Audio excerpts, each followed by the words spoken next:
جو اللہ کے حبیب صلی اللہ تعالی علیہ وسلم کی احادیث ہیں ان کو مد نظر رکھتے ہوئے ہم آگے کے ان سالوں کو دیکھ سکتے ہیں کہ آگے کیا ہونے والا ہے۔ ایک حدیث میں آپ کو بتا دوں، حدیث پاک میں پیش کر رہا ہوں، اس سے آپ اپنے اگلے سالوں کے متعلق جان لیں گے۔ اللہ کے نبی صلی اللہ تعالی علیہ وسلم کی حدیث ہے، برابر یہ حدیث مجھے یہاں بتانے کے لیے بالکل سوٹیبل ہے۔ حضور پاک صلی اللہ تعالی علیہ وسلم فرماتے ہیں کہ بین یدی الساعہ، قیامت کے قریب والے دنوں میں، قیامت کے قریب والے دنوں میں حضور فرماتے ہیں ہر 20 سال پر بہت تیز تبدیلی ہوگی، ہر 20 سال پر بڑی تیز تبدیلی ہوگی، یہاں تک کہ فرمایا کہ جو پچھلے 20 سال میں نہیں گزرا تھا اس سے زیادہ شدید اور زیادہ تبدیلیاں اگلے 20 سالوں میں آئیں گی۔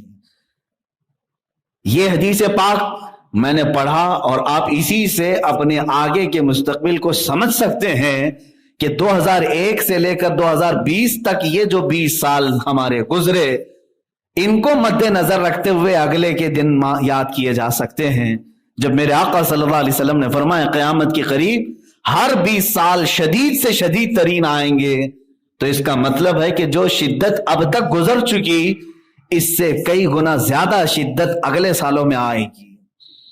تو اب میں یہاں پر یہ ضرور کہوں گا، یہاں آیت بھی میں پڑھ دیتا ہوں جو رسول کریم صلی اللہ تعالی علیہ وسلم کے متعلق ہے، وَيَقُولُونَ مَتَى هَذَا الْوَعْدُ إِن كُنتُمْ صَادِقِينَ۔ حضور جب کہتے تھے کہ قیامت آنے والی ہے، قیامت آنے والی ہے، تو لوگ آ کر پوچھتے تھے، جو کفار تھے وہ کہتے تھے کہ کب آئے گی قیامت، کب آئے گی، اگر تم سچے ہو تو بتا دو۔ حضور پاک صلی اللہ تعالی علیہ وسلم فرماتے قل انما علمها عند ربی، اے رسول آپ فرما دیں قل انما انا نذیر مبین، آپ فرما دیں میرے پاس اس بتانے کی، قیامت کا دن بتانے کی اجازت نہیں، میں تو صرف ڈر سنانے کے لیے آیا ہوں۔ حضور پاک صلی اللہ تعالی علیہ وسلم ڈر سنانے کے لیے آئے، نذیر کہتے ہیں ڈر سنانے والا، کھل کر کے آنے والے فتنوں سے آگاہ کرنے والا۔ تو میرے عزیزو آج میں بھی اس منبر پر کھڑا ہوں تو حضور پاک کی اس سنت کو ادا کرنے کے لیے کہ ہم زن اور تخمین اعداد نکال کر کے نہیں بتائیں گے کہ اتنے سال میں قیامت آ رہی ہے، بلکہ یہ ضرور بتائیں گے کہ قیامت آنے سے پہلے کیا کیا فتنے ہوں گے، کتنی شدتیں آئیں گی۔ میرے عزیزو حضور پاک صلی اللہ تعالی علیہ وسلم کی حدیثیں اب سنو۔ اللہ کے نبی صلی اللہ تعالی علیہ وسلم ارشاد فرماتے ہیں قیامت کے قریب حرج بڑھ جائے گا، حرج بڑھ جائے گا، حرج بڑھ جائے گا۔ صحابہ نے پوچھا یا رسول اللہ صلی اللہ علیہ وسلم ومل حرج، یہ حرج کیا چیز ہے؟ رسول کریم صلی اللہ تعالی علیہ وسلم فرماتے ہیں قتل و غارت، اس کو حرج کہتے ہیں، قتل و غارت بہت ہوگی۔ تو صحابہ نے پوچھا اے رسول پاک صلی اللہ تعالی علیہ وسلم آج کون سی کم ہے؟ اس وقت بھی جنگیں اتنی ہوتی تھی، مکہ والے، مدینے والے، دوسرے قبائل جو لڑتے تھے۔ صحابہ نے کہا آج جس طرح کفار اور مشرکین مسلمانوں کے ساتھ مٹبھیڑ ہوتی ہے، جنگیں ہوتی ہیں، قتل تو بہت ہوتے ہیں، کیا اس سے بھی زیادہ قتل ہوگا؟ حضور پاک صلی اللہ علیہ وسلم نے اب جو بیان فرمایا وہ قابل توجہ ہے میرے عزیزو۔ فرماتے میرے آقا اس قتل کی بات نہیں کر رہا ہوں جو آج ہو رہا ہے جنگوں میں، بلکہ حضور فرماتے ہیں بھائی اپنے بھائی کو قتل کرے گا، بیٹا اپنے دادا اور باپ کو قتل کرے گا، اپنے چچیرے بھائیوں کا قتل کرے گا، اس کو حرج حضور فرماتے ہیں۔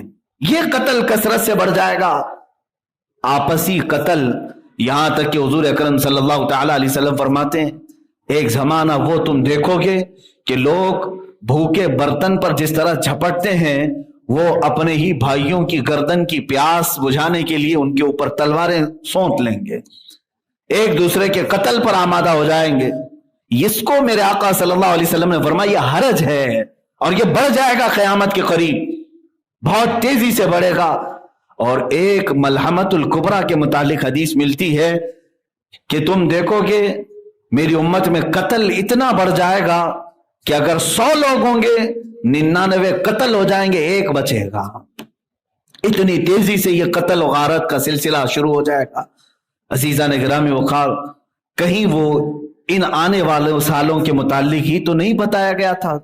جو حدیث پاک میں بشارت دی گئی ہے یہ اگلے آنے والے 20 سال تو نہیں ہے، اس لیے کہ حالات پوری دنیا کی سیاست کے بدلتے ہوئے تیزی سے ہمیں نظر آ رہے ہیں، ایک ایک سال کے اندر بہت تیزی سے تبدیلیاں آ رہی۔ آج دنیا نے جس طرح سے ہمارے سامنے ایک تصویر کھینچی ہے، اس کو دیکھ کر کے ہم سب مسلمانوں کو چاہیے کہ اپنے نبی کونین صلی اللہ تعالی علیہ وسلم کی احادیث کو پڑھیں، اس زمانے کے بارے میں میرے آقا نے کیا کیا بیان کیا ہے۔